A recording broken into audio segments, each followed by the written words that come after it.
Bonjour à tous. Bonjour. Voilà, Nathalie a été un peu surprise. Oui. Bon, j'espère que vous allez bien. On va laisser un petit peu venir tout le monde. En tout cas, nous sommes enchantés de vous retrouver, de pouvoir échanger. Pour votre santé. Voilà. Alors c'est une première parce que jusqu'à maintenant, je me contentais de répondre à vos questions et je me suis dit que ça serait bien aussi d'orienter sur certains sujets qui vous tiennent à cœur. D'ailleurs, à l'occasion, n'hésitez pas à nous dire s'il y a des sujets sur lesquels vous souhaitez approfondir. Alors, je pense que des thèmes comme la méditation, c'est peut-être pas nécessaire, puisqu'on fait que ça ici. Mais il peut y avoir des sujets qui sont en rapport avec votre existence. Vous voyez, par exemple, l'idée m'est venue quand la dernière fois, j'ai approfondi le sujet du non-ego, parce que je voyais que ça paraissait un peu complexe pour certaines personnes. Donc j'ai pensé que c'était approprié d'y répondre le plus largement possible. Est-ce qu'on a mis le micro ou pas? Oui, oui. Et donc, Pardon.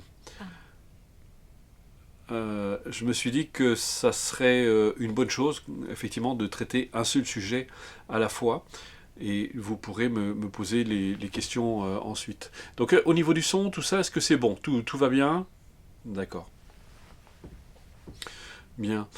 Euh, alors, on va attendre un tout petit peu, peut-être, encore, parce que comme je vais faire tout un développement, c'est bien peut-être de ne pas manquer le début, parce que si vous arrivez au milieu, que vous n'avez pas entendu le début, on va avoir des réactions qui seront inappropriées. Donc, je préfère que la plupart de ceux qui souhaitaient être là puissent l'être. Du coup, j'en profite pour dire bonjour à tout le monde. Donc, ça y Oui, est, du monde commence à arriver. Bonjour Charlie, bonjour Pierrette.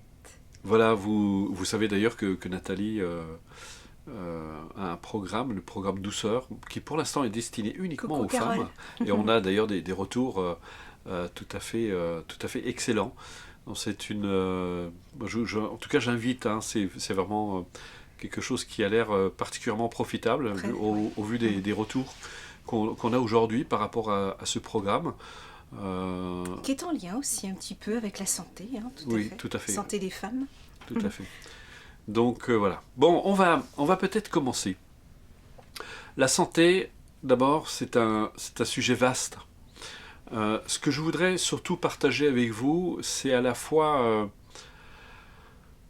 d'avoir une vision d'ensemble par rapport à la santé. Et puis, je vais vous dire aussi pourquoi c'est un sujet, moi, qui me tient à cœur. C'est parce que, et pourquoi je l'ai approfondi. Parce que j'ai été quelqu'un, pendant très longtemps, qui avait une santé plutôt précaire. J'ai eu un accident à l'âge de 8 ans, un accident grave, qui a eu des conséquences, des séquelles entre autres suite à un traumatisme crânien sévère, pour ceux qui ont déjà vécu ça. On a un problème d'idéation qui est lente, on met beaucoup plus de temps que les autres à comprendre, ça a duré pas mal d'années.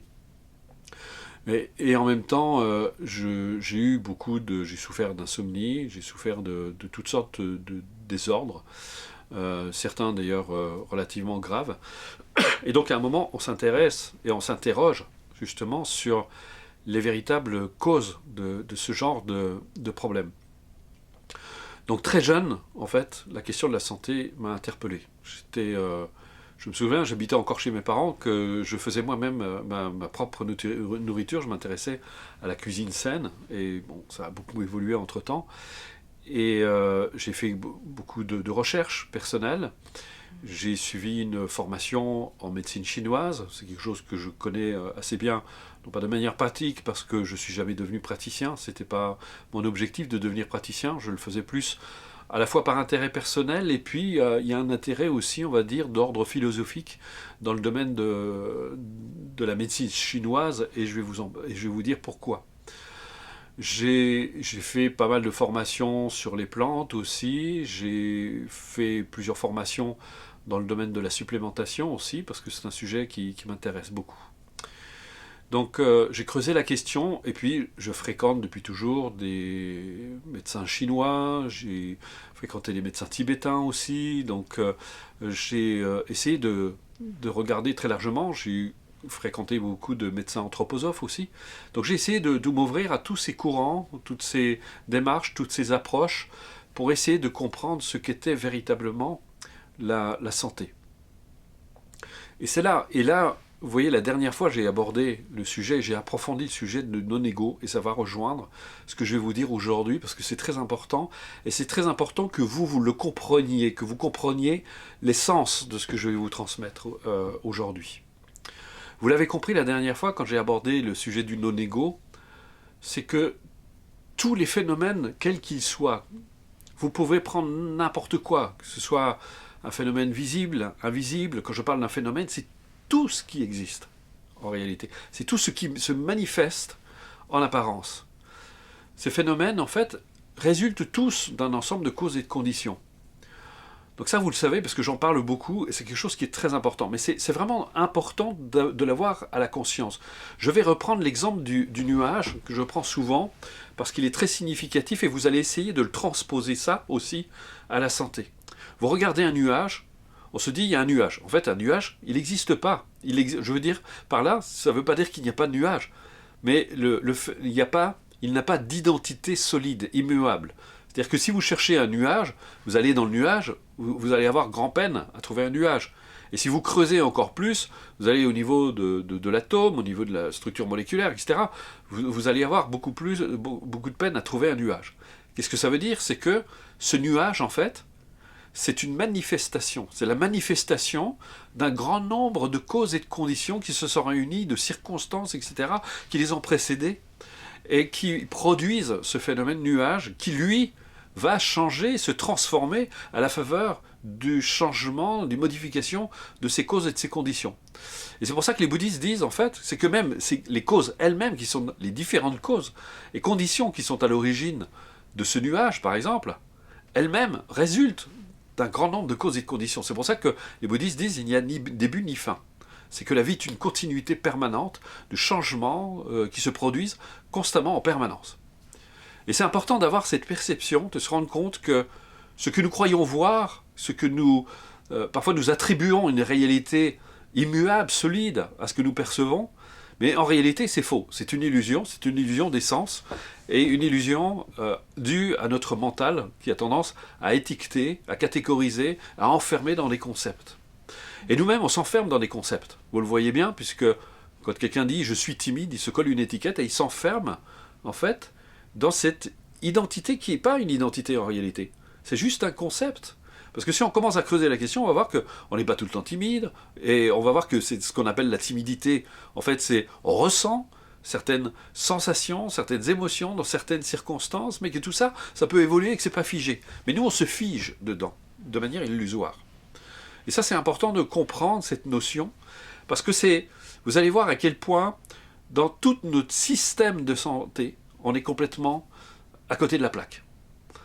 Parce que la santé et la maladie, ce qu'on appelle la maladie, à tort d'ailleurs, c'est un phénomène aussi qui résulte d'un grand nombre de causes et de conditions, de circonstances qui se sont produites bien avant nous en fait. Et c'est la continuité de tous ces phénomènes. Et donc là, il y a déjà une attitude qui est erronée parce que, on en parlait tout à l'heure en plus avec Nathalie, qui me citait un auteur qui disait que l'erreur, à un moment qu'on a commise, c'est de catégoriser les maladies. C'est d'enfermer, en fait, la maladie dans une étiquette. Et ce qui se passe, il y a un phénomène mental qui se produit, c'est qu'il y a une forme de cristallisation de la maladie. Alors on n'arrive plus à la voir justement comme un nuage qui est en évolution permanente. Donc on se fiche dedans. Et je vais vous raconter d'ailleurs une anecdote, une histoire qui m'est arrivée. À l'époque, j'avais mon cabinet, et puis je vais voir, j'étais devenu ami avec une personne qui suivait les cours, puis elle m'avait invité chez elle, puis je suis allé la voir. Et puis elle me parle de ses troubles, de ses difficultés, et puis elle me dit, mon psychiatre, je suis allé voir un psychiatre, et il m'a dit, je suis maniaco-dépressif.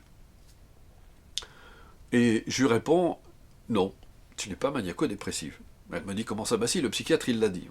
Si le psychiatre l'a dit, je lui dis non, c'est pas, tu n'es pas maniaco-dépressive. Non pas que je remettais en question le diagnostic du psychiatre, c'est pas la question, c'est que, en fait, elle s'enfermait, justement, dans une étiquette de maniaco-dépressive, et de fait, ça justifiait les traitements lourds qu'elle prenait, en plus. Et je lui ai expliqué, je lui ai dit, tu n'es pas maniaco-dépressive, tu es en train de vivre un phénomène. C'est un phénomène que j'appelle, on va appeler souffrance. Tu ressens, tu perçois des sensations, toutes sortes de manifestations. Mais je lui dis, ne t'enferme pas dans cette étiquette, parce que je lui dis, tu vas limiter ton champ de possibilités pour guérir. Je veux dire, par contre, si tu vois justement un phénomène qui résulte d'un grand nombre de causes et de conditions, tu peux participer, et tu participes directement ou indirectement à ces causes et ces conditions, et que tu peux y faire quelque chose. Et le simple fait déjà de s'enfermer dans cette étiquette de maniaco-dépressive, vous voyez, elle cristallisait autour de cette image, et elle s'enfermait dans ce concept, En fait, qui elle quelque part, s'identifiait. elle s'identifiait, d'une certaine manière, c'est assez confort, Ouais. c'est assez confortable, sauf que c'est souffrance. Et ça la mettait en grande difficulté pour se libérer. Et donc elle a avancé, elle a suivi les cours avec moi, mais je peux vous assurer qu'aujourd'hui elle n'est plus du tout maniaco-dépressive, en tout cas elle a pu se libérer, parce que ce qui est extraordinaire, c'est quand on comprend cette notion, ce que les bouddhistes appellent la vacuité, en fait, cette notion de vacuité, de phénomène, ça donne un espoir extraordinaire. Ça veut dire que rien n'est figé, et que tout est en mouvement, tout est en changement permanent. Et il suffit qu'une seule de ces conditions soit modifiée pour que ça change tout. Et ça, c'est très important. Vous voyez, par exemple, vous avez un cancer, et vous cristallisez, voilà, ça y est, j'ai un cancer. Et qu'est-ce qui va se passer? La peur, qui va vous refermer, qui va se durcir. Vous n'arrivez plus à avoir de recul, de détachement. Et quand vous avez peur, il y a l'instinct de survie qui arrive derrière. Le médecin va vous donner des chimios, va vous donner des tas de trucs. Je ne dis pas qu'il ne faut pas les prendre, je suis juste en train de vous expliquer ce qui est en train de se passer à ce moment-là. Et ça nous empêche de voir la réalité objective telle qu'elle est vraiment. Et comment, justement, sur quoi se construit la santé, et sur quoi se construit la maladie aussi. Et on n'a plus de détachement. Et aujourd'hui, moi ce qui m'inquiète beaucoup dans notre culture aujourd'hui, c'est qu'on a une espèce de confiance aveugle dans cette organisation médicale. Je ne suis pas en train de me battre contre eux, parce que il y a d'excellents médecins, il y a des gens qui sont... mais c'est...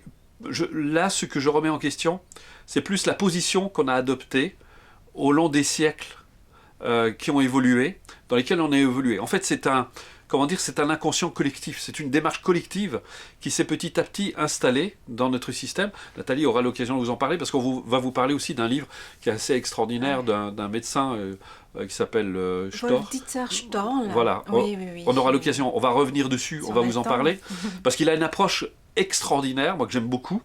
Très holistique. Très holistique. Et il explique comment on en est arrivé justement à cette approche particulièrement agressive. Alors qu'est-ce qui se passe justement dans ce système? Bon, ça, je vais pas vous faire je vais pas vous dire vous avez telle maladie, il y a tel remède, etc. Je vais pas faire ça. D'abord parce que je suis pas médecin et j'ai pas à le faire.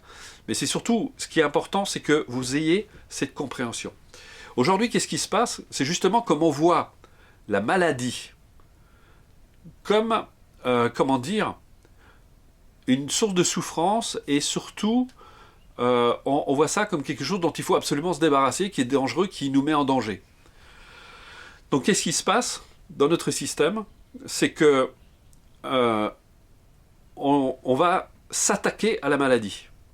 Alors que, et c'est là, déjà, c'est la plus grande erreur qu'on commet, parce que la maladie, c'est une information en réalité. Et si vous avez compris cette notion de phénomène qui est l'aboutissement d'un grand nombre de causes et de conditions, la maladie, c'est un résultat. Ça veut dire résulte de. Vous m'avez souvent entendu le dire, mais c'est une notion que vous devez vraiment intégrer, qui est très importante. Résulte, mais résulte de quoi? Et on va voir, il y a un grand nombre de choses que vous devez connaître, justement, et qui peuvent contribuer à améliorer votre santé de manière très significative. Il y a quand même des choses qu'il faut savoir, parce que ça va changer complètement votre attitude. Et puis surtout, ça va vous éviter d'entrer dans une démarche aveugle. Pour moi, aujourd'hui, c'est très important, c'est que ma santé, c'est ma santé. Si vous voyez ce que je veux dire. C'est-à-dire que c'est ma responsabilité. Mon corps, c'est ma responsabilité. Ce n'est pas la responsabilité d'un tiers, d'un soi-disant expert. Je vais prendre de l'information auprès de certains experts. Je vais me renseigner, je vais m'informer, mais en aucun cas, je vais laisser quelqu'un d'autre décider à ma place de ce qui doit être fait. Parce que c'est la responsabilité de chacun. Et aujourd'hui, vous voyez justement, et on le voit bien dans cette situation particulière, cette peur, panique qu'il y a dans nos civilisations aujourd'hui partout dans le monde, on se précipite et on est prêt à faire absolument n'importe quoi, alors qu'on pourrait agir tout à fait autrement sans qu'il y ait d'incidence destructrice aujourd'hui. Et je pense, fondamentalement, ça c'est ma pensée, parce que au regard de cette perception que j'ai aujourd'hui, je pense que ce confinement, cet enfermement, tout ce qui s'est passé et cette destruction extraordinaire sur le plan économique, parce que vous voyez, rien qu'en France, c'est quand même 600 000 nouveaux chômeurs, c'est une catastrophe sur le plan économique, ça aurait pu être évité. Et je pense que si on n'avait pas cette attitude, cette démarche, cette approche qu'on a laissé se développer au long des siècles, de se désengager de la nature, d'une part, et d'avoir cette attitude agressive à l'égard de la maladie, qui est une illusion complète, et on va voir pourquoi, et bien je pense qu'on n'en serait pas là aujourd'hui. Et aujourd'hui, heureusement, il y a encore des civilisations qui sont restées en contact avec la nature, parce que il ne faut pas oublier, c'est triste de voir que notre médecine a oublié ça, le sermon d'Hippocrate, la médecine soigne, mais c'est la nature qui guérit. Et dans le sermon d'Hippocrate aussi, il y a ne jamais nuire. Donc ça, c'est des notions qui sont quand même très importantes. Votre corps, il a un fonctionnement qui est en étroit lien et en étroit rapport avec la nature. En fait, on peut dire que nous sommes la nature. Nous faisons partie. Oui. Non, on ne fait pas partie de la nature. Nous sommes la nature. Oui. Je veux dire, les lois qui régissent la nature vivent en nous au niveau de notre corps. Et quand on commence à avoir conscience de ça, on va se rendre compte de toutes les erreurs qu'on commet depuis les nuits de temps. Alors il y a une situation aussi à laquelle vous devez être attentif aujourd'hui, parce qu'on s'étonne de voir qu'il y a de plus en plus de cancers, il y a de plus en plus d'allergies, il y a de plus en plus de maladies auto-immunes. Alors on dit qu'on les guérit, on en guérit plus, oui, sauf que proportionnellement on en a plus. Donc ça fausse déjà complètement les résultats. Et puis on sait très bien comment Big Pharma triche un peu sur les chiffres. Mais aujourd'hui, regardez, la situation dans laquelle nous sommes. Alors il y a deux choses dont il faut tenir compte dans la santé. C'est ce qu'on va appeler l'aspect extérieur et puis l'aspect intérieur. On va d'abord traiter l'aspect extérieur.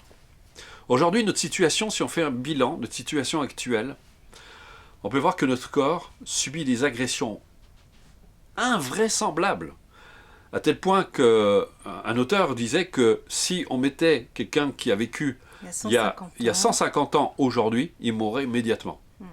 Il ne supporterait pas, supportait pas parce que ce qu'on ingurgite aujourd'hui, parce que c'est... En fait, on parle de mutation, mais on est déjà des mutants. Parce que notre corps n'arrête pas de s'adapter, justement. Regardez, il y a d'abord, aujourd'hui, tous les facteurs environnementaux. Notre corps est constamment agressé par les pollutions atmosphériques, par ce qu'on mange. Il y a tout ce qu'on mange, toutes les cochonneries que vous avez. Aujourd'hui, par exemple, je vais prendre un exemple au hasard, le poisson. Vous mangez du poisson, vous dites c'est bon, le poisson c'est bon pour la santé. Sauf qu'il n'y a plus de poisson comestible. Il n'y a pas un seul poisson qui n'a pas en lui des métaux lourds. Et on sait combien le cumul de métaux lourds, parce que ça s'en va pas tout seul, les métaux lourds. Faut pas croire que ça quitte votre corps, ça stocke, ça reste dedans. Et donc ça s'accumule. Et vous avez un phénomène de cumulation comme ça. Tous les produits toxiques que vous absorbez, directement ou indirectement. On s'est amusé à commencer à en lister avant de faire cette conférence. Et on s'est dit, mais en fait, on pourrait l'allonger à l'infini. On pourrait l'allonger à l'infini, mais déjà, il faut prendre conscience dans quel environnement nous vivons. Et vous le savez, il y a des pollutions diverses, comme la pollution par les pots d'échappement de voitures, les pesticides, les herbicides, les ondes électromagnétiques, toutes les eaux aussi, eau du robinet, eau de source, le chlore dans les piscines, l'eau filtrée entre autres, parce qu'on parle souvent d'eau filtrée, mais l'eau c'est une eau morte. Les produits ménagers que vous utilisez quand ils sont chimiques, tout ce que vous inhalez quand vous nettoyez vos vitres ou quand vous lavez le plan de l'évier. La médicamentation aussi, allopathique, les médicaments chimiques sont des sources de pollution pour votre corps. Les cosmétiques, mesdames et messieurs aussi, les crèmes que vous mettez sur la figure, vous savez... Et puis l'indice de pénétration est énorme en plus, voilà. Hein, donc vous absorbez. Ça pénètre la couche, effectivement. Les dentifrices qui contiennent de l'alumine, vous avez... Les produits d'hygiène, justement. Les produits d'hygiène. Les serviettes hygiéniques, et notamment, gros scandale qu'il y a eu récemment, c'est sur les tampons hygiéniques que l'on met dans notre corps, et ce sont des bombes chimiques. Le dentifrice, où il y a effectivement du fluor. Il faut savoir que le fluor est un produit qui a été créé après pour la Deuxième Guerre mondiale. Il y a eu un excès de fluor, ils ne savaient pas quoi en faire, et ils se sont dit, tiens, pourquoi ne pas le mettre effectivement dans le dentifrice? Bon, je schématise un petit peu, mais c'est ça.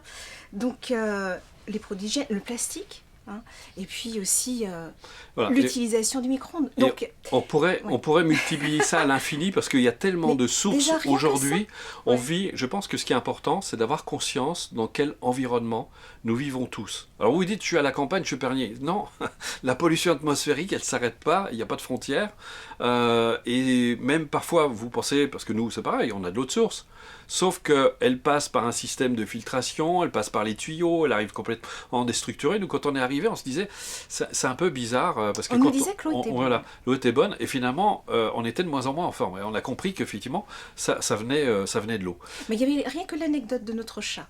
Il ne buvait pas l'eau du robinet. Jamais il ne buvait l'eau du robinet. On le voyait boire l'eau des flaques d'eau dehors. C'est ça. Comment ça se fait? Ouais. Et après analyse, voilà, on s'est aperçu que l'eau n'était pas si bonne, même si c'est une ressource. Donc ça, c'est une première... Il faut avoir conscience de ça, pour ne pas être dupe de la situation dans laquelle on est, et de se rendre compte, quand je vous parlais d'un grand nombre de causes et de conditions auxquelles on participe, dans lesquelles on est. Alors heureusement, il y a les moyens de s'en prémunir, on va voir.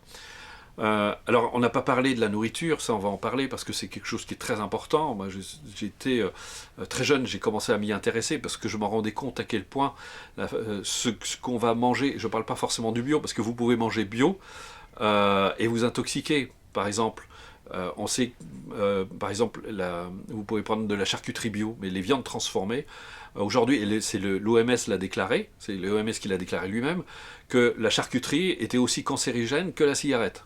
Donc, ça en dit long.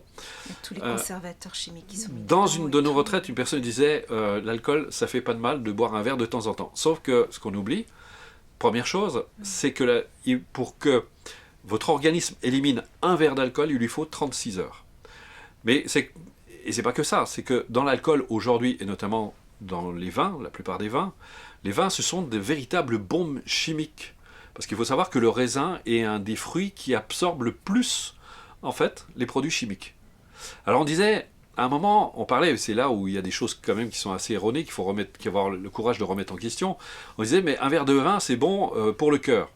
Oui, avant, quand il n'y avait pas, parce qu'il y avait le fameux resveratrol qui se trouve dans les raisins, mais à cause des pesticides qui sont jetés dessus, en fait, il n'y a plus de resveratrol. Donc quand vous buvez un verre de vin, en fait, ça n'a absolument aucun effet au niveau du cœur. Donc c'est complètement faux. Donc, et en plus, ça affaiblit le système immunitaire. Donc il y a plein de choses comme ça qui sont complètement erronées, il faut avoir le courage de les remettre en question.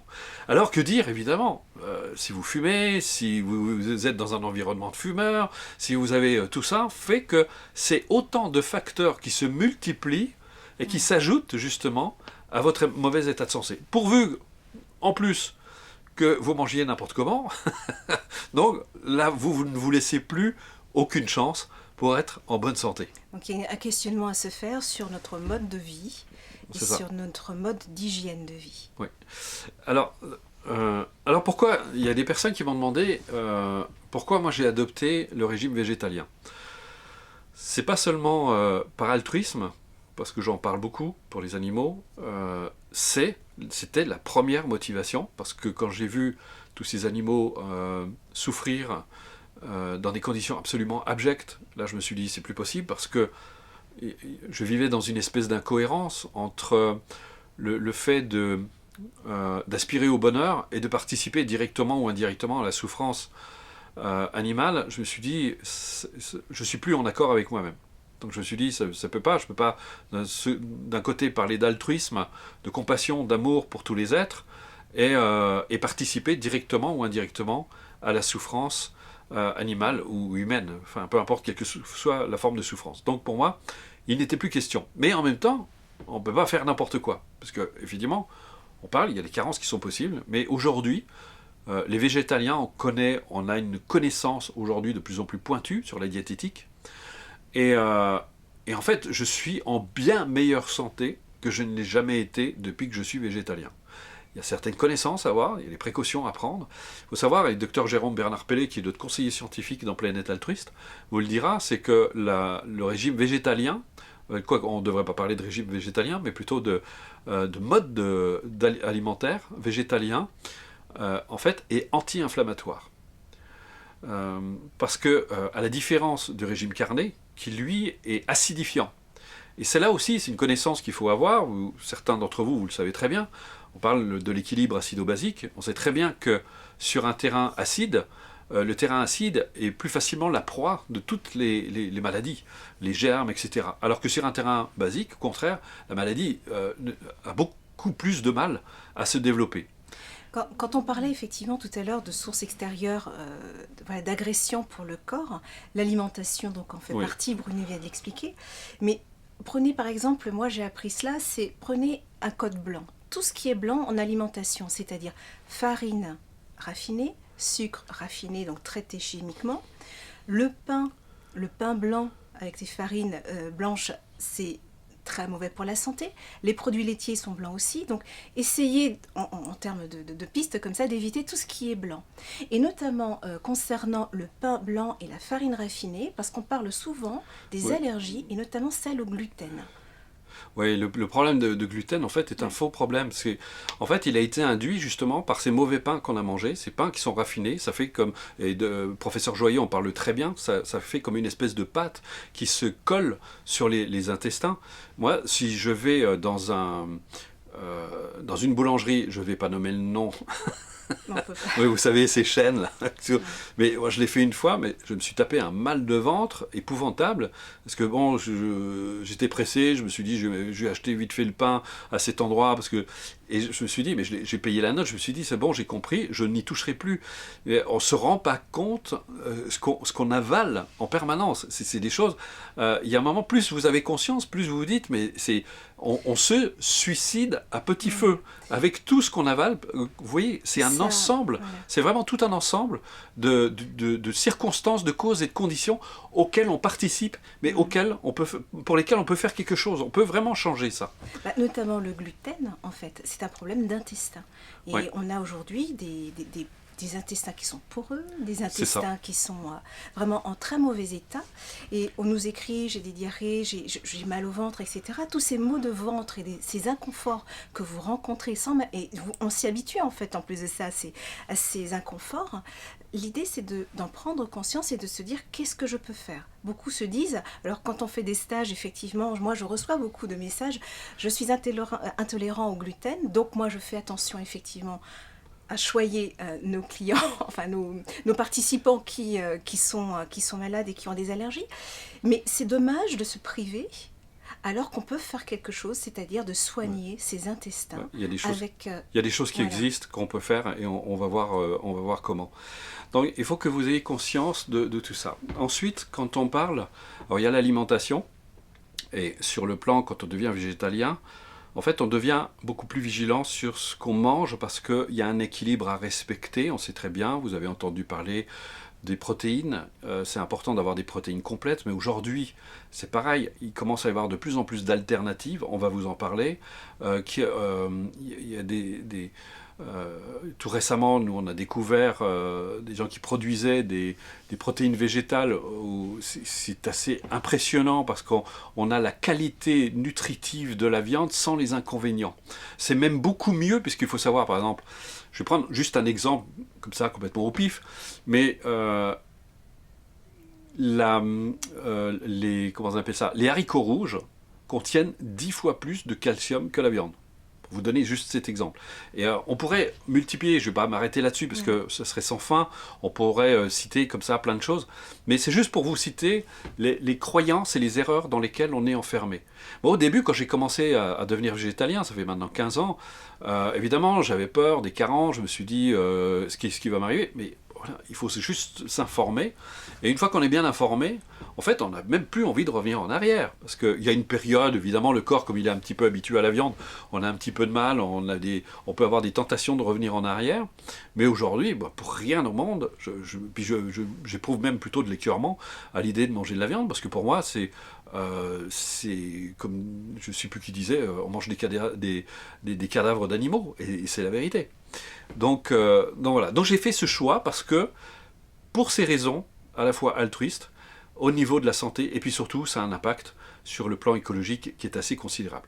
Aujourd'hui, je trouve que le végétalisme a fait des progrès, mais absolument fantastiques, absolument extraordinaires, et en plus, vous réduisez votre consommation d'énergie. Parce que un repas végétalien, ça dépasse rarement un quart d'heure, 20 minutes. C'est pas des cuissons longues, donc ça n'existe pas, ça. Donc vous faites des économies à tous les niveaux. Et c'est pas plus cher, contrairement à ce que certains disent, puisque nous, on n'achète que bio, mais il y a une façon aussi d'acheter qui fait que ça peut tout changer. Il y a un autre aspect qu'on n'a pas abordé au niveau de la santé, c'est le stress. J'ai donné des conférences sur le stress. Aujourd'hui, notamment les Américains, considèrent que 90% des maladies sont conduites par le stress. Je pense que c'est un petit peu exagéré au vu, justement, de la situation planétaire. Je parle en termes de pollution. On sait qu'il y a beaucoup d'agressions de ce côté-là. Ça joue, mais c'est vrai que le stress a un impact considérable, notamment parce que ça met votre corps en acidose, et un corps acide, on le sait, est la proie de toutes les maladies, de tous les germes qui passent par là, etc. Ouais. Regardez, aujourd'hui, on prend l'exemple, prenons l'exemple du Covid aujourd'hui. Aujourd'hui, c'est 0,05% de personnes qui ont attrapé le Covid et qui en sont mortes. Donc c'est relativement faible. Mais vous regardez, personne n'est égal. On va voir des personnes exposées à la même source de Covid, et il y en a qui vont développer les symptômes, il y en a qui ne vont pas du tout tomber malades, il y en a qui n'auront rien du tout, et il y en a qui vont avoir un cas léger, et il y en a un autre qui va avoir un cas sévère qui peut être mortel pour lui. Qu'est-ce qui fait cette différence? Le terrain.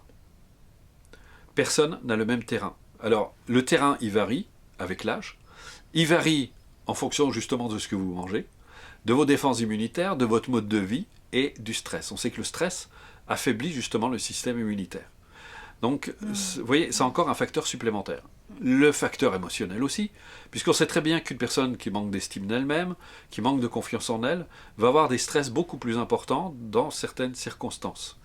Donc, dès qu'il y a une attaque extérieure, quelle qu'elle soit, d'un virus ou autre, d'une maladie, elle aura tendance à l'avoir. Et puis aussi, puisque les profils sont très variés et nombreux, il y a des personnes qui vont avoir plus de fragilité des poumons, d'autres ça va être les intestins, d'autres ça va être autre chose. C'est chacun, on va dire, a son profil.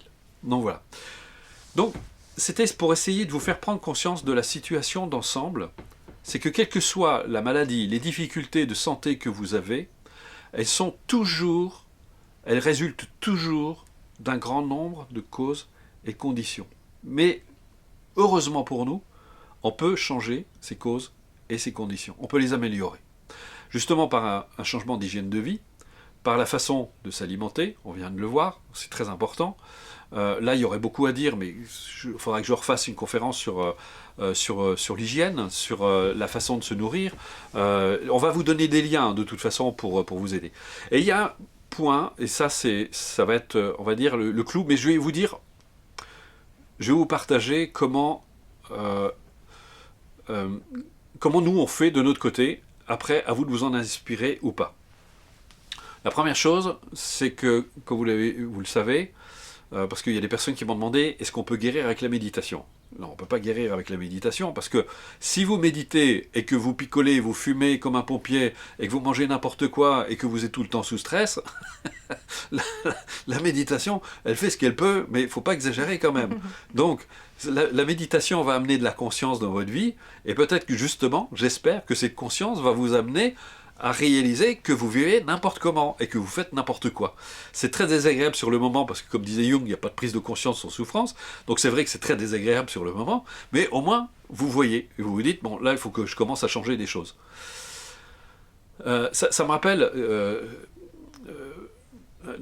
Nathalie m'a raconté une histoire que j'ai trouvée extraordinaire. Elle me parlait d'une journaliste qui s'appelle Patricia Darry. Tu veux peut-être raconter Patricia Darry, peut-être raconter son histoire, l'histoire de son mari. Moi, j'ai trouvé qu'elle était assez extraordinaire, qui était allée voir dans une léproserie, pardon. Oui, son mari qui était quelqu'un de très cartésien, donc avocat, et il est allé il faisait des actions humanitaires en Afrique.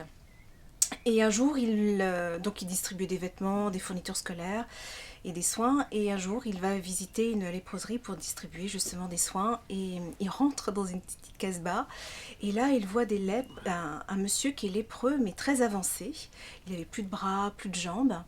Et puis lui, il arrive comme ça et il dit « Bonjour monsieur, est-ce que vous allez bien ?»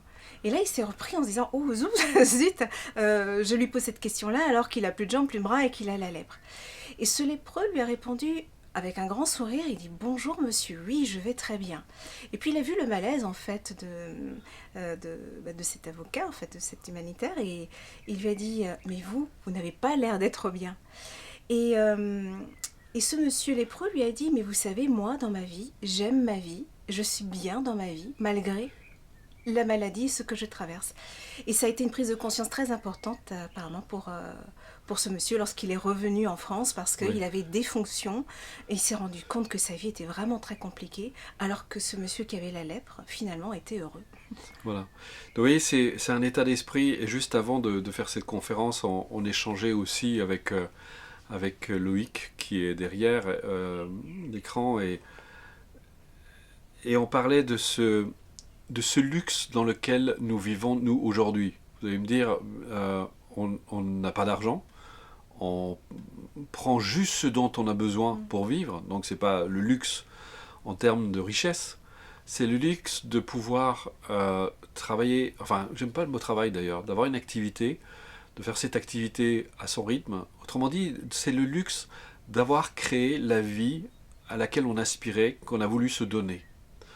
Et ça fait 35 ans pour moi que ça dure, 35 ans que je me lève quand j'ai envie de me lever. Bon, en général, je me lève à 5h du matin, je prends même 4h du matin. C'est 4h30. Oui, c'est plutôt 4h ou 4h30. Je prends 1 ou 2 heures pour méditer.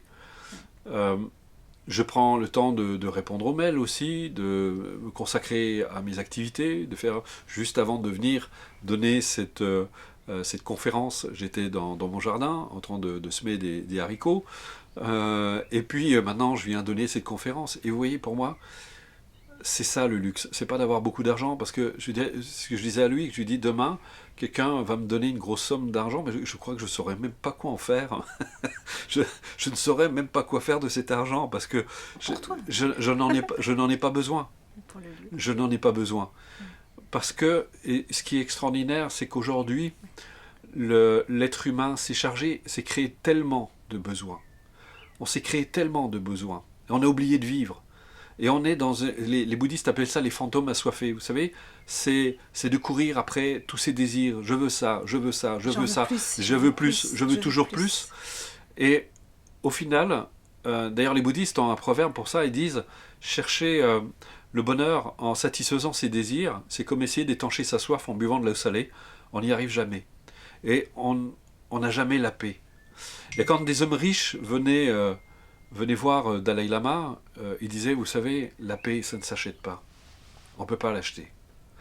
Et on vit dans cette idée que il nous faut toujours plus. Il nous faut une belle maison. Il nous faut, vous savez, nous on vit dans un gîte, on loue un gîte, mais on l'a loué à la campagne. Donc c'est notre petit luxe, on a un petit lopin de terre qu'on peut cultiver. Mais on vit avec cette idée que si on a besoin, on se crée tellement de besoins qu'à la fin, on a une somme de stress énorme. Et je pense qu'il y a une notion, je vous parle de ça parce que je pense qu'en termes de santé, on ne peut pas y échapper. Je pense que c'est très important de prendre le temps de méditer sur ce qu'on veut de sa vie. Quelle est la vie qu'on veut se donner? Parce que, comme disait une auteure, le but de la vie, on n'a pas une mission. C'est de grandir. Comme une plante, elle grandit. Une plante se déploie, elle s'épanouit. Nous, notre objectif, c'est de nous déployer en tant qu'être humain, de révéler ce que nous sommes de plus en plus, comme une fleur qui s'ouvre et qui va libérer son parfum, qui va libérer sa vraie nature. Et je pense que notre objectif fondamental, c'est cela, justement. C'est d'actualiser ce que nous sommes et non pas de satisfaire tous nos désirs, parce que ça, ce sont des illusions, mais qui créent beaucoup de souffrance, qui créent beaucoup de stress. Et en fait, l'air de rien, je suis en train de vous parler de facteurs internes et qui peuvent jouer un rôle considérable dans votre santé. Quand vous vous êtes accordé la vie qui correspond à vos aspirations, à ce que vous êtes en paix. Et comme disait Dalai Lama, il n'y a rien que le corps n'aime plus que la détente, et il n'y a rien que l'esprit n'aime plus que la paix. Parce que dans la paix, votre esprit fonctionne de manière appropriée, de manière coordonnée. Il y a une sorte, c'est pas un ordre extérieur, mais un ordre intérieur. Les choses se mettent dans l'ordre. C'est un peu, vous savez, comme vous prenez une poignée de sable, vous la déposez dans l'eau, elle va se déposer et chaque grain va prendre sa place. Quand vous êtes en paix, tout prend sa place. Les choses prennent leur place. Elles sont à leur juste place. Il y a une harmonie qui se fait. Je pense toujours au phénomène de murmuration. Je ne sais pas si vous avez déjà vu les murmurations. C'est les oiseaux qui volent en nuages. Et les poissons aussi. Et les poissons aussi. Et jamais ils ne se heurtent. Ils sont en parfaite harmonie. Le problème de l'être humain, c'est le mental, l'ego. C'est que c'est moi. C'est qu'on ramène tout à soi et on n'arrive pas à se mettre en harmonie, en phase avec les autres, et pas seulement les autres, mais avec l'univers, avec la nature, avec nous-mêmes. Et quand on n'est pas en phase avec soi-même, avec l'univers, avec la nature, eh bien la maladie est là pour nous le dire. C'est pour ça que c'est attaquer la maladie, s'attaquer à la maladie est un non-sens total.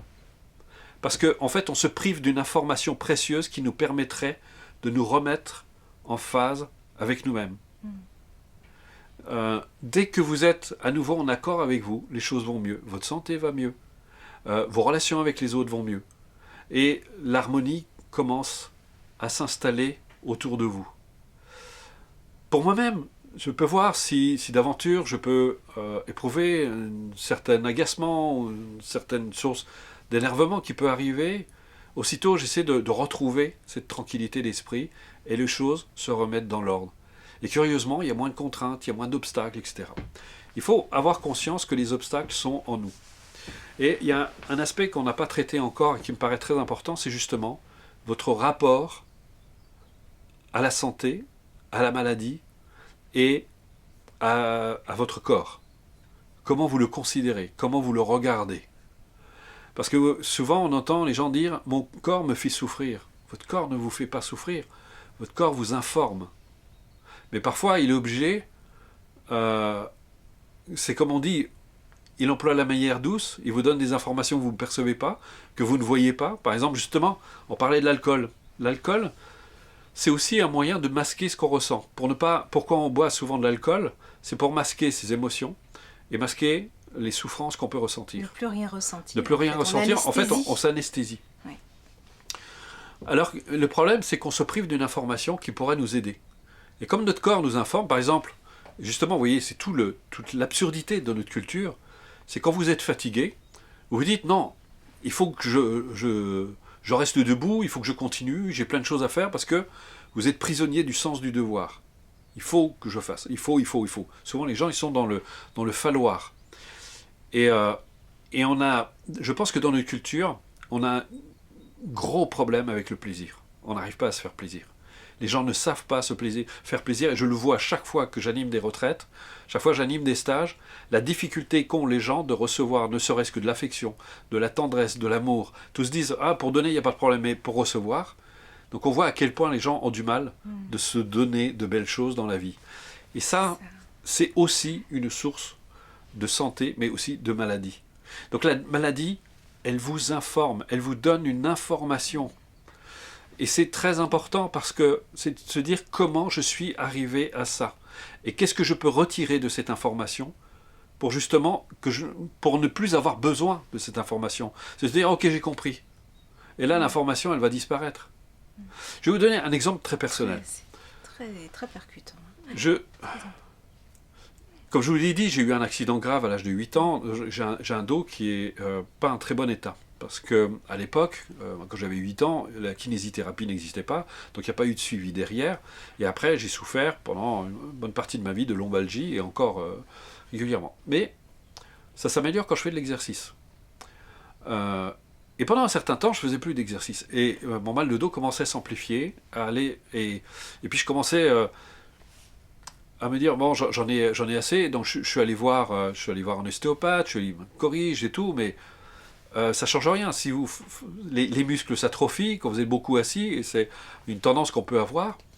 Et puis, je me suis remis à refaire de l'exercice. Et évidemment, les douleurs ont commencé à disparaître, ma situation a commencé à s'améliorer, j'avais un mal au genou qui commence à s'améliorer, etc.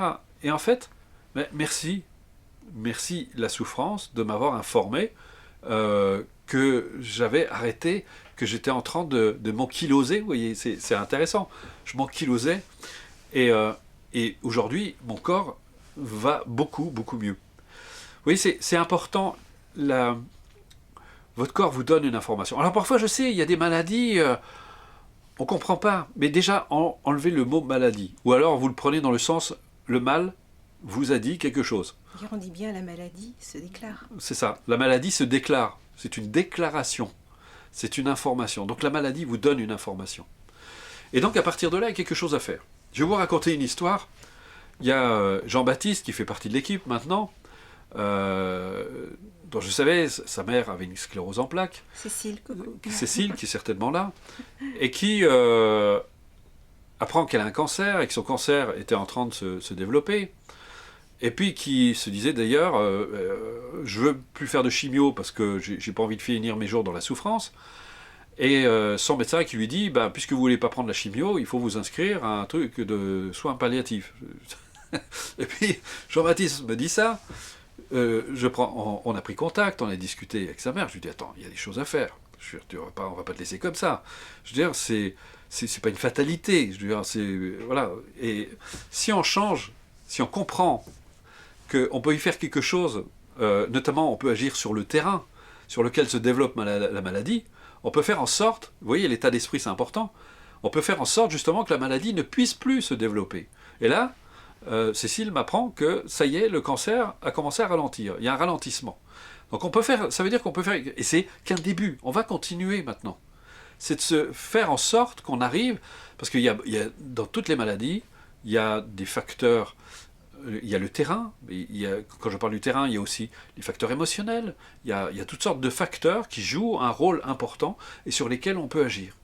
Donc ce que je suis en train d'essayer de vous dire, c'est que votre situation, quelle qu'elle soit, peut évoluer positivement. À vous de créer les causes et les conditions qui vont participer à votre bonne santé. Donc plutôt que de vous attaquer à la maladie, occupez-vous plutôt de créer les conditions de votre bonne santé. Et ça, on va en parler maintenant, parce que c'est très important. Et je vais vous révéler d'ailleurs un de mes secrets. Alors, d'abord, je vous ai parlé du végétalisme, parce qu'effectivement... c'est une source de santé absolument extraordinaire. Quand on s'y connaît un petit peu, il faut se renseigner. Et là, je vous invite, parce qu'il y a des gens qui m'écrivent, qu'est-ce que je dois faire pour ci, qu'est-ce que je dois faire comme ça. Il faut que vous arrêtiez d'être dans la position d'un patient. Ce n'est pas à moi de vous donner la réponse, parce que votre corps vous appartient, votre santé vous appartient. C'est à vous à prendre en charge votre santé. Et donc, prenez le temps de vous informer sans jamais adhérer. Prenez des sources d'informations, vérifiez-les. Moi, j'ai essayé plein de trucs, des trucs qui marchaient, des trucs qui marchaient pas, des trucs qui marchaient à un moment, et puis qui s'arrêtaient, etc. Mais donc, expérimentez. Et surtout, il y a un livre qu'il faut que vous lisiez absolument, c'est justement, maintenant tu peux le citer. Ah, il est là-bas, je l'ai. Ah, attendez, on va vous... C'est... Voilà. Voilà, c'est... Alors, le titre est un peu trompeur, c'est comment... guérir naturellement de la maladie de Lyme de Wolf-Dieter Stoll. Mais en réalité, le livre va beaucoup, bien au-delà. Il traite effectivement du cas de la maladie et il est très complet, il est passionnant à lire. Je vous invite vraiment à le lire. Et en fait, vous allez voir que ça a rien à voir. Enfin, si, ça a à voir avec le Lyme, mais en réalité, il donne des pistes pour toutes les maladies, finalement. Du terrain. Et surtout, ce que dit Bruno, il le dit aussi, c'est que la maladie n'est pas une maladie en fait. Il y a autant de maladies qu'il y a d'individus, donc ne pas catégoriser. C'est ça. Il fait également l'histoire de comment se fait-il qu'avec notre médecine naturelle, enfin notre médecine allopathique, ce soit tant détaché de la nature. Et ça s'est passé effectivement à partir de 1500, avec une première épidémie assez importante qui est arrivée en Occident, en tout cas en Europe, par rapport à la syphilis. Et la syphilis est un micro-organisme qui a bouleversé tout le rapport à la nature et toutes les conventions sociales. Et c'est intéressant de savoir comment l'être humain a pu effectivement gérer ce petit micro-organisme. Et comme c'était... Alors je fais juste une petite aparté, mais effectivement la syphilis était une maladie vénérienne qui venait des colonies, puisque vers 1500, les colons ont commencé à donc aller sur des terres inconnues. Et en Haïti, voilà, il y a la syphilis qui a été contractée par les marins qui sont venus en Occident, en Europe, et qui ont contaminé les prostituées, et qui effectivement ont contaminé les soldats, etc. Et tout ça s'est propagé en fait à tous les niveaux des couches sociales. Et il s'avère qu'il y avait à l'époque, en 1500, une médecine naturelle très présente au niveau des plantes. Le problème, c'est que c'était une maladie qui venait d'ailleurs. Donc les plantes d'ici on ne trouvait pas de remède efficace avec les plantes d'ici. Ce qui a fait un certain recul et donné la place à ces médecins qui ont préféré, au lieu de chercher et de prendre le temps avec des plantes, ils ont préféré utiliser des médecines plus radicales comme le mercure. Et on retrouve à l'époque le mercure qui effectivement tuait cet élément pathogène en fait, de spirochète qui transmettait la syphilis. Il y a eu le mercure qui était donc très délétère pour le corps humain. Il y a eu la pénicilline et aujourd'hui on a la radiothérapie. C'est-à-dire que la radiothérapie, chimiothérapie tue l'agent et les tumeurs infectieuses, mais tue aussi toutes les autres cellules. Ouais. Donc ça, c'est des choses qu'il faut avoir conscience. Et là, dans ce livre, vous avez une immensité d'informations pour prendre votre santé en main. C'est vraiment passionnant, franchement, lisez-le parce qu'il est absolument extraordinaire. Et c'est surtout l'approche, l'état d'esprit par rapport à la maladie. Je pense qu'aujourd'hui, il faut vraiment complètement revoir notre approche, notre façon de considérer la maladie. Et dès l'instant où moi-même j'ai arrêté de me battre contre la maladie, mais de la considérer au contraire comme une alliée, comme une précieuse information qui m'était donnée, d'abord j'attendais plus de tomber gravement malade ou salement malade pour me dire il faut que je fasse quelque chose. Parce que votre corps n'arrête pas de vous informer, il n'arrête pas de vous tirer la sonnette d'alarme, de dire là tu en fais trop, tu auras besoin de te reposer, etc. Et on apprend, et ça c'est une notion qui est fondamentale, on apprend aussi à se respecter. Et là vous commencez à retrouver cette harmonie fondamentale qui est liée à la nature. Mais par contre, il y a des choses qui sont à faire parce que vous voyez bien aujourd'hui, les sources d'agression sont devenues extrêmement importantes. Donc aujourd'hui, je crois que d'ailleurs les normes n'ont pas beaucoup changé. On donne par exemple les quantités de vitamines dont on peut avoir besoin. Par exemple, on dit le corps a besoin de 60 mg, je crois, de vitamine C. Sauf que ça, c'était vrai pour les années 50. Aujourd'hui, avec les sources d'agression qu'on a, c'est plus vrai du tout. On a besoin parce que le corps doit se défendre contre toutes ces agressions.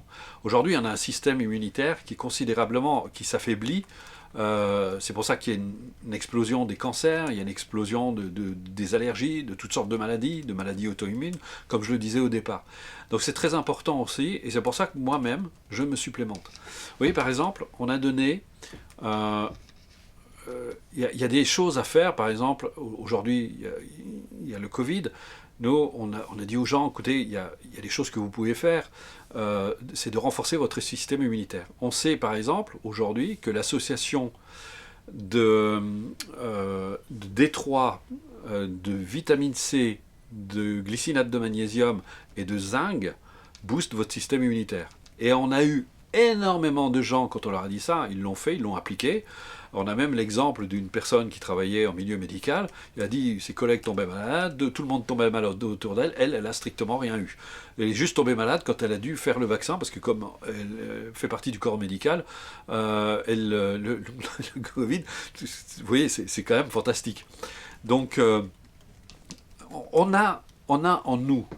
Alors par contre, ce qu'il faut faire, et ça aussi c'est une information qu'il faut avoir, n'achetez pas, surtout pas, vos compléments alimentaires en pharmacie, parce que ce sont des produits de synthèse qui ne sont pas reconnus par votre organisme, donc ils sont très mal synthétisés.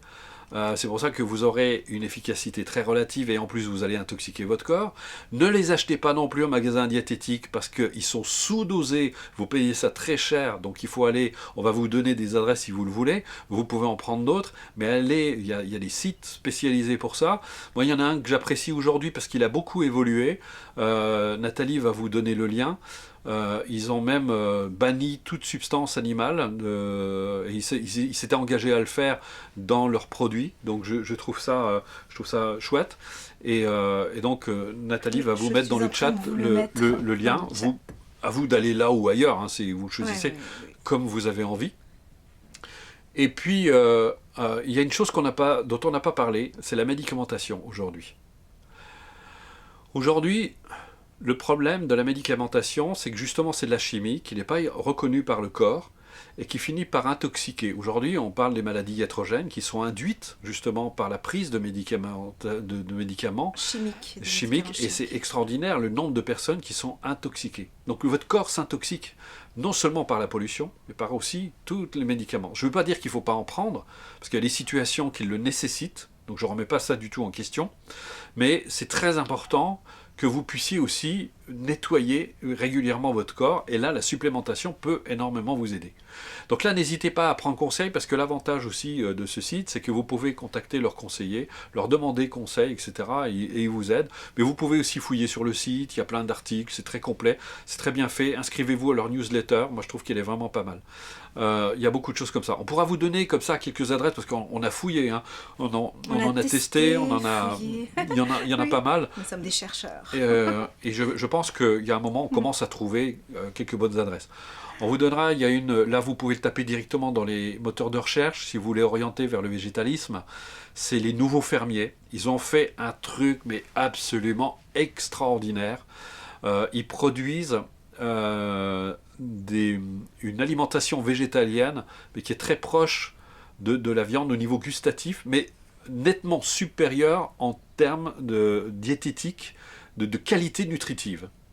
C'est assez spectaculaire, nous on l'a testé, c'est vraiment bluffant. C'est une qualité, allez sur leur site, ça s'appelle Les Nouveaux Fermiers, faites le test, je pense que vous n'allez pas revenir, nous on a été vraiment bluffés, c'est assez fantastique, ils ont fait un travail, et je trouve que c'est une réponse aujourd'hui à la situation planétaire, parce que il est évident qu'on ne pourra jamais nourrir 8 milliards d'individus avec de la viande, sans détruire la planète. Donc aujourd'hui, il faut trouver des alternatives. Et là, ils ont fait un travail, mais vraiment fantastique. Et là, franchement, on est heureux. On est heureux. Nous, franchement, de les avoir rencontrés. Enfin, on va même leur demander de venir à la Journée mondiale de l'altruisme. On espère qu'ils pourront venir.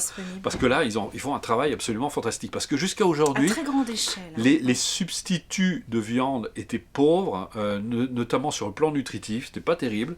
Et là, on a qualitativement, c'est assez extraordinaire. Et gustativement. Et gustativement, c'est vraiment c'est du top de chez top. Donc voilà, et pas de graisse saturée, rien du tout. Enfin, c'est franchement, c'est un truc assez fantastique. Donc voilà. Et puis, donc évidemment, moi je me supplémente. Vous voyez, j'entends des personnes qui me disent: je souffre d'insomnie. Qu'est-ce que vous faites quand vous avez des insomnies? Vous allez prendre des tranquillisants ou des somnifères. C'est une catastrophe sur le plan de l'équilibre nerveux, alors que vous avez des supplémentations, vous associez le tryptophane avec le GABA et la tyrosine, et vous dormez comme un bébé, vous avez le sentiment de vous récupérer. C'est des petites choses qu'il faut savoir. Moi, je me suis simplement renseigné, j'ai creusé la question. Voilà, il y a plein de choses comme ça qu'il faut savoir. Nathalie, et puis moi je connais beaucoup d'autres personnes qui ont eu recours à la médecine chinoise associée à la supplémentation pour des problèmes d'équilibre hormonaux. Oui, alors même pour la ménopause. Et pour la ménopause. Je suis ménopausée, et donc c'est pour les dames qui nous suivent ici, depuis 50 ans, les bouffées de chaleur qui étaient vraiment absolument insupportables. Je suis allée voir donc un médecin chinois qui m'a bien rééquilibré. Effectivement, je me supplémente avec des plantes et je n'ai plus rien, et c'est super. Avec une supplémentation adaptée, et c'est pour ça, moi, quand j'entends des personnes qui se font pour la ménopause, qui prennent des traitements hormonaux qui ne sont pas sans conséquences. Je pense qu'aujourd'hui, on ne réalise pas. On est prêt à avaler des choses, mais c'est extraordinaire. C'est comme les stérilés hormonaux, mais c'est une catastrophe. C'est invraisemblable qu'on puisse faire ce genre de choses. Alors que y a des choses qu'on peut faire sur le plan, non seulement sur le plan de la nature, mais par exemple avec la médecine chinoise, vous pouvez obtenir d'excellents résultats. Alors moi je ne suis pas... C'est vrai, excuse-moi, mais c'est vrai que tu parlais de reprendre son corps et sa santé en main. C'est d'autant plus vrai pour les femmes, puisque les femmes est pour le corps, pour toutes ces industries cosméto et pharmacie, c'est vraiment un très grand marché. Ils nous voient comme un produit. Donc c'est vraiment essentiel que nous les femmes, nous reprenions la main sur notre système de santé, notamment naturel, en lien avec la nature. Et surtout, ce que j'essaie de vous dire, c'est que moi j'ai toujours appliqué ce que disait Dalai Lama, la bonne pratique, c'est celle qui marche.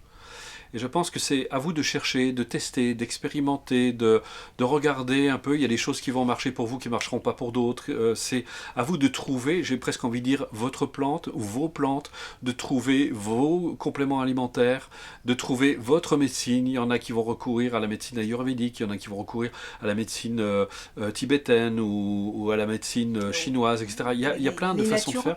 Aussi, Chez les médecins chinois, il faut trouver les bonnes personnes. C'est vrai que ça ne court pas les rues, parce que des gens, nous, on a la chance en Alsace d'avoir une adresse de quelqu'un qui est extraordinaire. Bon, le seul problème, c'est qu'il y a 9 mois d'attente pour pouvoir le rencontrer. C'est un peu compliqué. Pour le Dr Tran, c'est un peu moins. Dr Tran, c'est un peu moins, oui. Et donc, mais vous avez vraiment des professionnels qui font un travail extraordinaire sans que vous ayez besoin de vous bousiller le corps pour aller... C'est quand même, quand vous y pensez, c'est quand même quelque chose d'extraordinaire. On se flingue le corps pour améliorer sa santé, pour guérir. Mais en fait, le problème, encore une fois, je le répète, c'est qu'on essaie d'éliminer la maladie, en fait, on cherche à éliminer une information. Donc, il faut vraiment avoir ça à conscience. Maintenant, je vais vous parler d'un de mes grands secrets que j'utilise depuis 2010. J'ai eu la chance, je vais vous raconter une petite anecdote. Je revenais d'Afrique, j'étais parti en mission humanitaire, et j'avais beaucoup de mal, j'arrivais pas à me récupérer. J'étais très fatigué, ça faisait plusieurs semaines que je me traînais, je me disais, médecin me disait que j'étais en bonne santé, que ça allait, je me suis dit, non, il y a un truc qui ne va pas. Et puis j'ai une amie qui m'a dit, écoute, ce soir, il y a quelqu'un qui vient pour présenter un truc, je vais vous le dire après, je vais vous dire quoi, puis je lui dis, bon, écoute, si tu veux, mais bon. J'y suis allé très sceptique, je dois reconnaître. Et en fait, ça parlait d'une eau particulière. Et puis, j'écoute le discours, il était cohérent, ça tenait la route, c'était très intéressant, je dirais même passionnant. Et puis, il avait amené avec lui une fontaine à eau particulière, je vais vous en parler après. Et puis, je bois 2 verres de cette eau le soir. Et le lendemain, c'était en 2010, le lendemain, j'avais une énergie, je me suis dit, j'avais tellement d'énergie, je suis allé dans les bois, j'ai fait une longue marche, même en courant, et je me suis dit, mais qu'est-ce qui m'arrive, qu'est-ce qui se passe? Et puis je reprends contact, et puis là je prends un peu plus de renseignements sur cette fontaine à eau particulière, et là je me suis dit, mais c'est extraordinaire, j'ai acheté l'appareil, et je peux vous dire que, j'ai envie de dire, ma vie a changé, parce que, vous voyez, on parlait de l'eau, on ne boit plus d'eau, on boit que de l'eau potable. Vous savez, quand on dit c'est potable, l'eau du robinet, n'en parlons pas, elle est pleine de chlore, Mais en plus, il n'y a pas que ça. On sait très bien que vous avez des antibiotiques, vous avez plein de saloperies que vous avalez. Alors vous vous dites, vous vous rabattez sur l'eau minérale. Le problème de l'eau minérale, c'est que très souvent elle est en plastique, on sait très bien, et puis on connaît les modes d'exposition, etc. Il y a un médecin qui s'était spécialisé là-dedans, il en parlait, mais c'est juste une catastrophe quand vous buvez de l'eau qui est en bouteille plastique. Alors vous vous dites, mais alors on va se rabattre sur les bouteilles en verre, sauf que c'est une eau morte. C'est toutes des eaux mortes en fait que vous buvez. Oui, elles ont été déstructurées. Elles ont été complètement déstructurées, elles ont traîné là-dedans pendant des mois, et en plus aujourd'hui, on n'a pas le droit de le dire, mais d'une source 100% sûre, il y a une enseigne qui est très connue. Une enseigne d'eau minérale. D'eau minérale. À proximité. Ils ont créé des puits pour stocker l'amiante. Voilà. Parce que l'amiante, vous savez, on ne sait pas quoi en faire, donc on les stocke, on les enfouit. Il y a des sites d'enfouissement d'amiante près d'une source donc voilà. d'eau célèbre. Et aujourd'hui, en fait, on peut plus boire. Alors vous vous dites, parce que nous c'est pareil, on a de l'eau de source qui sort du robinet, mais elle passe par les tuyaux, elle passe par tout un système, elle est déstructurée, vous n'avez pas une eau pure. Ça n'existe plus, vous en avez pas. À moins de vivre à la campagne à côté d'une source en espérant qu'elle n'est pas polluée par l'environnement, l'atmosphère, etc. Et je vais vous raconter l'histoire de cette eau particulière. C'est une invention au départ par un Russe qui avait compris, en regardant quand il y avait de l'orage, que vous avez dû remarquer, c'est que en fait les plantes poussent de manière assez impressionnante après un orage. Pourquoi ? Parce que l'air est ionisé. Et donc l'eau qui tombe sur les plantes est ionisée. Et ça a un effet particulier sur les plantes. Et il s'est intéressé à ça. Il s'est dit, mais comment est-ce qu'on peut reproduire cette eau ? Il a inventé une machine, mais ça ne tenait pas. Et il a laissé tomber, et c'est un Japonais qui a repris cette expérience, qui a travaillé avec, et qui s'est dit, tiens, il a repris les travaux, et il a inventé la fontaine à eau Kangen. Vous en avez peut-être certains entendu parler. Moi, ça fait 10 ans que je connais ça, enfin plus de 10 ans, puisque c'est depuis 2010. Et j'ai vu, moi qui avais des problèmes articulaires, ils ont disparu en quelques semaines. Vous avez les cheveux qui deviennent plus épais. Enfin, il y a un truc qui se passe. Et Nathalie, qui l'atteste depuis pas très longtemps, depuis le mois de septembre, c'est assez impressionnant. Le niveau d'énergie change. Ça décalcifie. Alors, j'ai appris que ça avait un effet au niveau de la glande pinéale. Ça la décalcifie, puisque justement, on parlait du fluor et du phosphore aussi, qui a une action sur cette glande. Et ça nettoie complètement le corps de tous les métaux lourds. C'est assez spectaculaire. Et l'avantage, c'est que c'est une eau, justement on parlait de maintenir un terrain basique, c'est que rien qu'en buvant de l'eau, eh bien, vous pouvez maintenir votre terrain, un terrain basique. Vous avez d'ailleurs plusieurs niveaux. Alors on va vous laisser, Nathalie va vous laisser aussi dans le chat une première présentation de cette eau Kangen, qui est assez impressionnante. Elle vous donnera un deuxième lien qui vous donne accès aux conférences de Roland, que j'ai eu le bonheur de rencontrer, qui est un homme extraordinaire, quelqu'un d'une gentillesse. On a vraiment un super lien tous les deux. C'est quelqu'un que j'aime beaucoup, parce qu'il fait son métier avec cœur. C'est quelqu'un qui fait ça vraiment pour aider. Alors c'est un budget, c'est un investissement, il faut le reconnaître. Mais franchement, moi je regrette rien, parce que au niveau de la santé, c'est tout simplement assez étonnant. D'ailleurs, vous pouvez faire un test. Je ne sais pas si Loïc, toi tu as encore l'image de ces deux plantes, une qui a été arrosée avec l'eau Kangen et l'eau sans eau Kangen. Vous voyez, c'est simplement impressionnant. Vous voyez comment les plantes. Donc si c'est un effet sur les plantes. Et justement, on parlait de notre chat qui voulait pas boire l'eau du robinet. Ben, l'eau Kangen, il la boit. C'est quand même un signe. Mais il y a un effet vraiment visible, en tout cas, là je parle en tant que femme coquette, mais il y a vraiment un effet visible, notamment au niveau de la peau et au niveau des cheveux. Oui. Donc moi j'aime les cheveux longs et c'est vrai qu'ils se sont drôlement bien épaissis. Mais il y a aussi le phénomène assez particulier que tout s'est régulé au niveau de mon corps, ce qui fait que j'utilise juste un shampoing solide. Je n'ai plus besoin d'après-shampoing comme avant. Je mettais des huiles aussi dans mes cheveux parce qu'ils étaient secs. Ça a tout régulé. Alors je sais pas, c'est vrai que ça paraît être un produit magique. Non, c'est pas magique. Mais vraiment, je fais des économies de produits. C'est l'eau la plus pure au monde. Produits cosmétiques à ce niveau-là. Ouais. Et aussi, il y a différents degrés en fait de pH. Oui. Et moi, au niveau soins, effectivement, j'utilise un pH assez qui s'appelle 6, je crois, et qui peut remplacer l'eau micellaire. Vous savez, tous ces eaux démaquillantes qu'on utilise dans des flacons.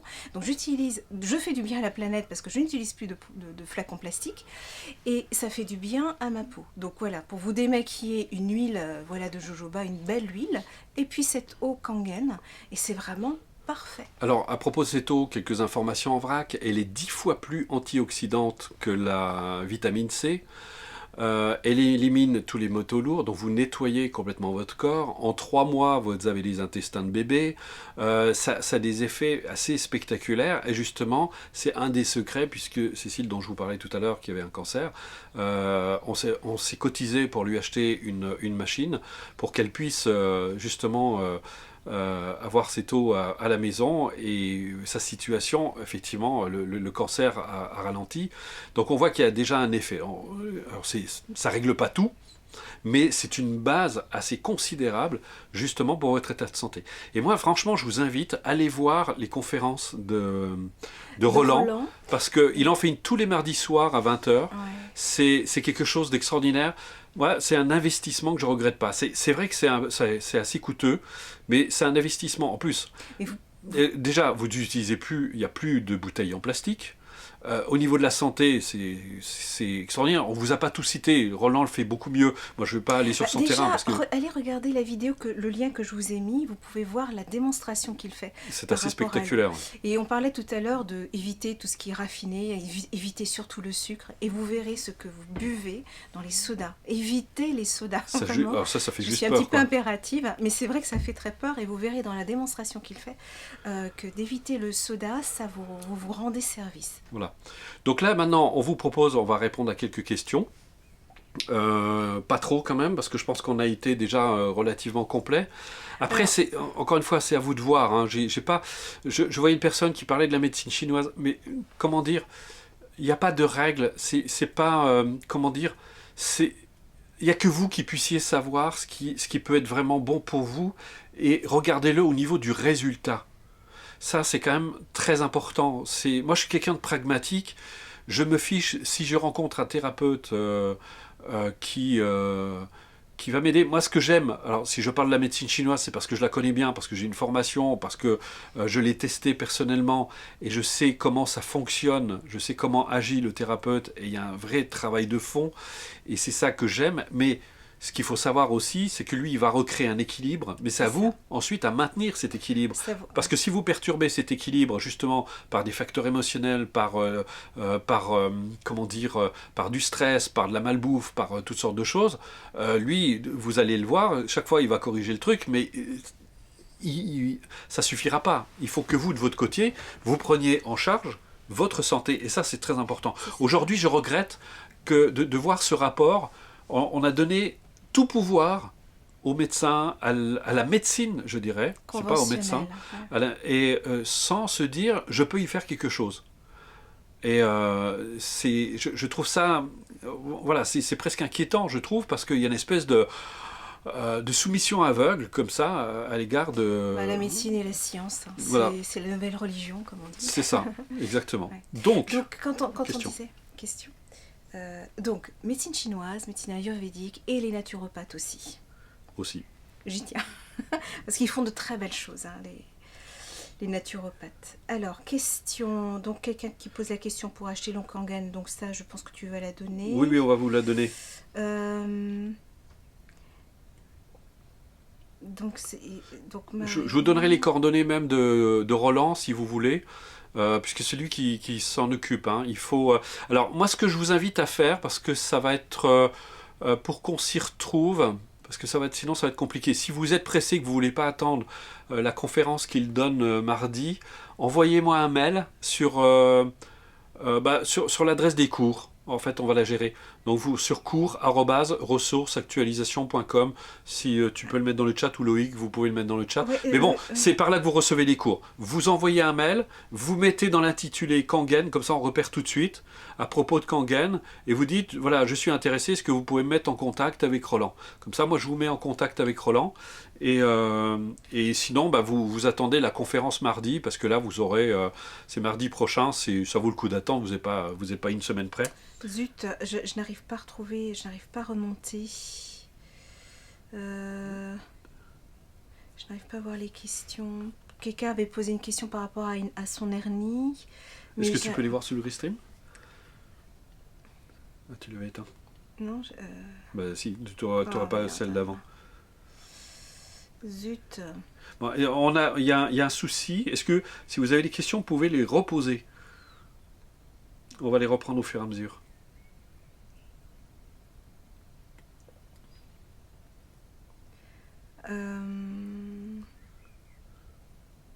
Bon, peu de questions. C'est bien, nous on va aller se reposer alors. Il y a eu des questions qui avaient été effectivement posées sur le sommeil, les insomnies, comment éviter les insomnies. Ça a été 2 ou 3 fois. Alors il y a plusieurs choses à faire dans une insomnie, parce que moi j'étais un insomniaque jusqu'à tard, et d'abord c'est retrouver un équilibre nerveux.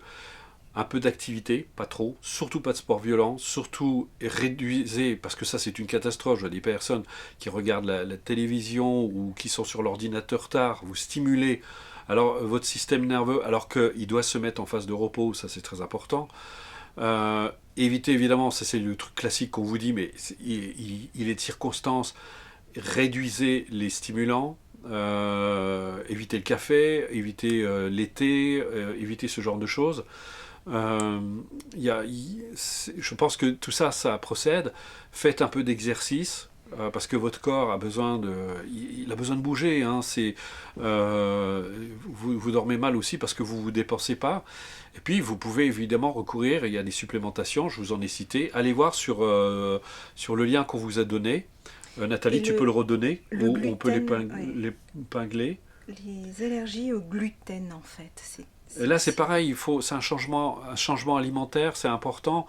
Évidemment, il faut virer tous ces pains dégueulasses, industriels. Alors déjà, il y a un truc qui est facile à faire, c'est virer tout ce qui est industriel, tout ce qui est modifié, tout ce qui est transformé. Déjà, vous aurez fait un truc énorme. Ça, c'est considérable. Essayez, et le plus possible, manger bio et frais de saison, si possible. Ça, c'est des trucs qu'on vous redit, vous l'entendez partout, mais c'est tellement vrai que je ne peux pas dire autre chose. Nous, on essaie vraiment, on ne mange pas de tomates en hiver, hein, c'est les gens qui mangent des tomates en hiver, nous, on mange les tomates quand elles sont, on peut les cueillir. Les conserves de nos tomates. Ouais, et donc ça, c'est des choses... C'est toute une organisation. C'est toute une organisation, voilà. Alors vous allez me dire, oui, mais bon, voilà, c'est des contraintes. Au début, c'est des contraintes. C'est un changement d'habitude. C'est un changement d'habitude. Ouais. Il ne faut pas voir ça comme... voilà, c'est un changement d'habitude que vous laissez s'insinuer progressivement dans votre vie sans rien vous imposer. Ne vous dites pas il faut que je fonctionne comme ça parce qu'au bout d'un moment, vous allez avoir un rejet.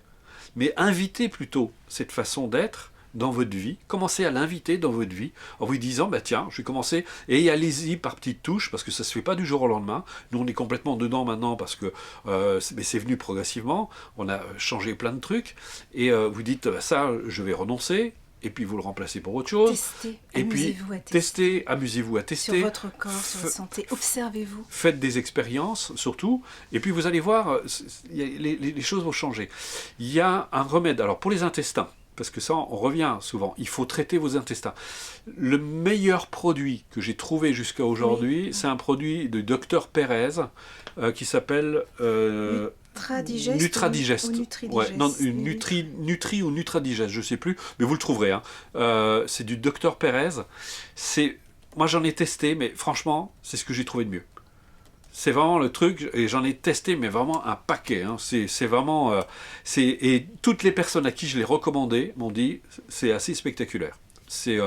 Alors c'est une longue cure, il ne faut pas hésiter à faire des cures de 3 à 6 mois, parce que là aussi, comme on est plutôt habitué aux médicaments très forts qui vous foutent en l'air la santé et dont vous sentez les effets tout de suite, il faut savoir que dès que vous touchez aux plantes, c'est des cures qui sont longues parce que vous devez installer... Parce qu'il faut savoir que les plantes que vous allez prendre, soit à travers des gélules ou à travers les plantes directement, ce sont des informations qui vont s'insinuer dans votre corps. Et ça prend du temps. jusqu'à ce que ça commence. C'est pour ça qu'on parle de... Parfois, il faut des cures longues. Par exemple, en médecine chinoise, un truc dont les gens souffrent, c'est ce qu'on appelle le vide de rein. Il faut 2-3 mois pour faire repartir sur le plan énergétique le rein. Et c'est un organe qui est précieux en médecine chinoise, qui est vraiment très important, parce que c'est la base. C'est ce qui vous donne la force, c'est ce qui vous donne l'aplomb, c'est ce qui vous donne c'est cette énergie de base. Et comme disait justement Lucas Serra, que je lui vois régulièrement, il m'en parlait, il a dit, c'est vraiment la première chose qu'il faut vraiment consolider, parce que ce sont vos racines. En fait, c'est souvent quand vous ne vous sentez pas ancré, c'est parce que vous avez un vide de rein. Vous avez les reins, les reins fonctionnent sur le plan biologique parfaitement, mais vous avez un vide d'énergie au niveau des reins. Et ça, c'est très important parce que le stress, les angoisses, les peurs, etc., ça vide justement les reins. Donc, en médecine chinoise, on va renforcer. Mais c'est une cure qui dure 3 mois, minimum, pour pouvoir faire repartir. Il y a des personnes qui ont eu des chocs émotionnels très importants, qui n'ont plus rien justement dans les organes sont vidés sur le plan énergétique, et là c'est des cures qui durent 3 ans. Mais il n'y a pas d'autre choix. La médecine sur ce plan-là, par exemple après un burn-out, vous avez eu un burn-out, vous n'arrivez plus à vos... Mais c'est normal parce que suite au choc que vous avez vécu, tous vos organes sur le plan énergétique se sont vidés, il n'y a plus rien. C'est comme une batterie, vous savez. Le burn-out, vous n'avez plus que juste suffisamment d'énergie pour qu'il y ait une petite lumière qui s'allume, vous savez. Et c'est pour ça que vous êtes... En fait, le burn-out, c'est votre organisme qui se met en veille parce qu'il n'y a plus d'énergie. Vous avez tout vidé. Donc il faut retrouver cette énergie. Mais qu'est-ce qu'on fait? On va prendre des antidépresseurs, on va faire des trucs qui vont vous donner l'illusion d'avoir de l'énergie. C'est une catastrophe, c'est pas bon du tout. Et là, on agit encore sur la sérotonine, sur les hormones. Et alors que il y a moyen de retrouver ça. Mais dans le burn-out, il faut être patient. Il n'y a pas d'autre choix. Autant c'est complètement descendu sur le plan énergétique, autant il va falloir reconstruire ça doucement, lentement, avec la pratique de méditation, la détente, de renforcer sur le plan énergétique avec des remèdes chinois. Parce que ça, je pense que c'est ce qui marche mieux pour moi, selon moi, sur tout ce qui est burn-out, dépression, etc. Médecine chinoise est associée à la méthode, par exemple. Là, vous avez vraiment de bons résultats. Mais il faut être patient. Il faut être patient. Il y a des maladies comme ça qui sont très profondes, comme la spasmophilie. Ça prend du temps, ça prend beaucoup de temps. C'est un système nerveux qui travaille de manière anarchique. Donc ça a besoin aussi là d'être consolidé. Donc il y a des choses à prendre. Donc, essayez toujours d'aller dans le sens de l'apaisement, du repos. Reposez-vous chaque fois que vous le pouvez au lieu de vous activer tout le temps. C'est une médecine en elle-même, hein, le repos. Savoir se reposer. Et apprenez à vous reposer. On s'est aperçu que les gens ne savent pas se reposer. Parce qu'on est dans une société hyper active et on a une culpabilité à s'asseoir, à se dire je prends du temps pour moi. Voilà. Donc apprenez aussi. Je voulais juste répondre à certaines personnes qui m'ont demandé ce que je prends pour éviter les bouffées de chaleur et rééquilibrer mon système hormonal. Alors, je vous invite à m'écrire, je vous ai mis mon adresse. Voilà, parce que je ne peux pas trop le donner comme ça oui, tout à fait. Tout de suite, donc ce sera vraiment particulier pour les femmes qui sont en ménopause. Et puis de toute façon, on va vous envoyer un mail, on va vous redonner tous ces liens. Alors si vous ne les trouvez pas, regardez dans les spams, on vous envoie ça incessamment sous peu, parce que là on va on va refaire la vidéo, on vous envoie le replay, comme on fait d'habitude, vous l'aurez demain matin, tout si vous pouvez être patient. Là il y a déjà quelques liens, on va vous les redonner parce qu'ils sont noyés dans le chat. Et puis tu les donnes tous en même temps. Yes. Voilà. On vous les redonne comme ça, ils sont... Et puis on va les épingler après, moi je les remettrai, je les épinglerai, comme ça vous les aurez tout de suite en haut. Et puis voilà. Bon, on a vu l'essentiel, après, je veux dire, je peux pas... Parce que j'ai vu, il y a des personnes qui commençaient à exposer des pathologies. Moi, je m'autorise pas à le faire, parce que d'une part, je suis pas médecin, je suis pas thérapeute, j'adore transmettre, c'est plutôt ma vocation, c'est ce que j'aime faire. Mais j'avais envie de partager avec vous mon expérience de la santé, parce que c'est vrai que j'ai beaucoup souffert d'une santé relativement précaire et qu'aujourd'hui, je suis très heureux, je suis en forme. Donc c'est quelque chose qui peut s'améliorer. Il faut simplement être patient, Et puis surtout, ne pas croire à la baguette magique, parce qu'il y en a plein qui vont vous laisser croire, ça n'existe pas. Si vous comprenez cette notion de cause et de condition, de toutes ces... vous allez comprendre, c'est pour les gens qui font du jardinage, vous ne pouvez pas tirer sur une fleur pour la faire pousser plus vite, elle n'ira pas plus vite. Elle a besoin d'un certain nombre de causes et de conditions pour pouvoir se déployer, se développer. On sait très bien aujourd'hui, parce que là c'est pareil, c'est rigolo, notre médecine, elle ressemble à notre façon de... comment dire je cherche le mot... non, notre façon de cultiver. Regardez, la production industrielle, c'est extraordinaire.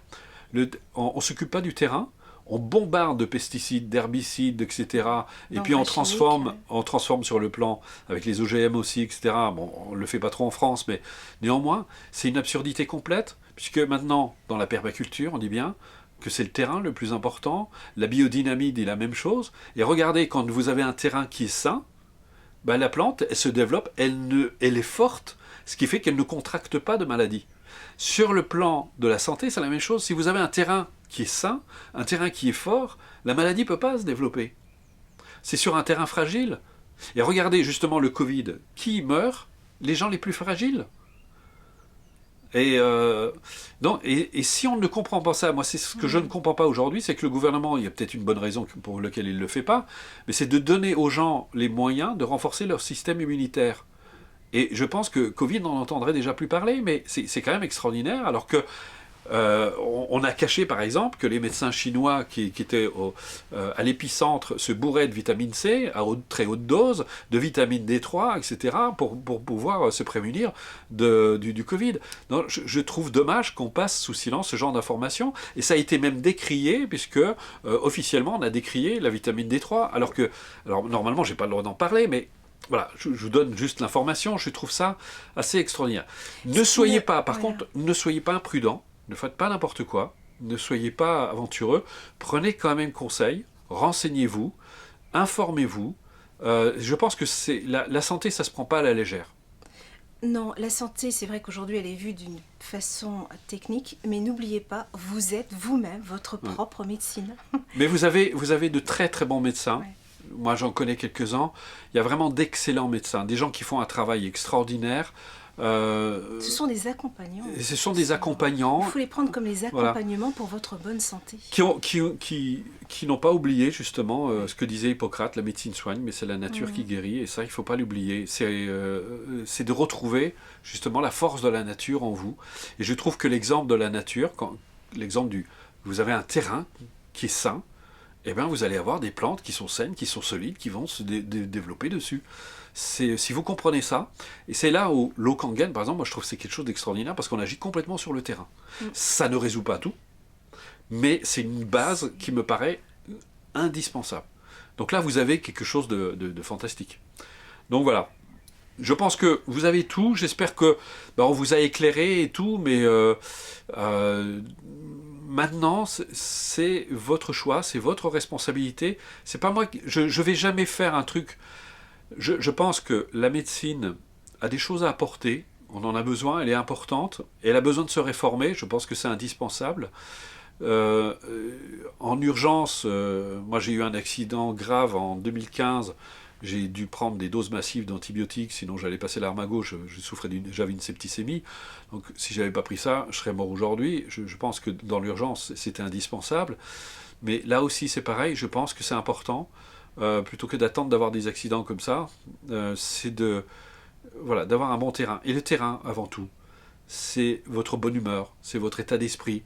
C'est d'harmoniser votre vie. C'est d'harmoniser votre vie, de mettre de la joie dans votre vie. Ouais. Et au lieu de regarder des films tristes, regardez des films joyeux, lisez des livres qui vous inspirent, regardez des auteurs qui vous donnent envie de vivre, etc. Tout ça, ça participe à votre santé. C'est tout un ensemble, comme je l'ai dit, de causes et de conditions. Venez à des stages, faites le plein d'amour, de compassion, vous verrez, ça fait un bien fou.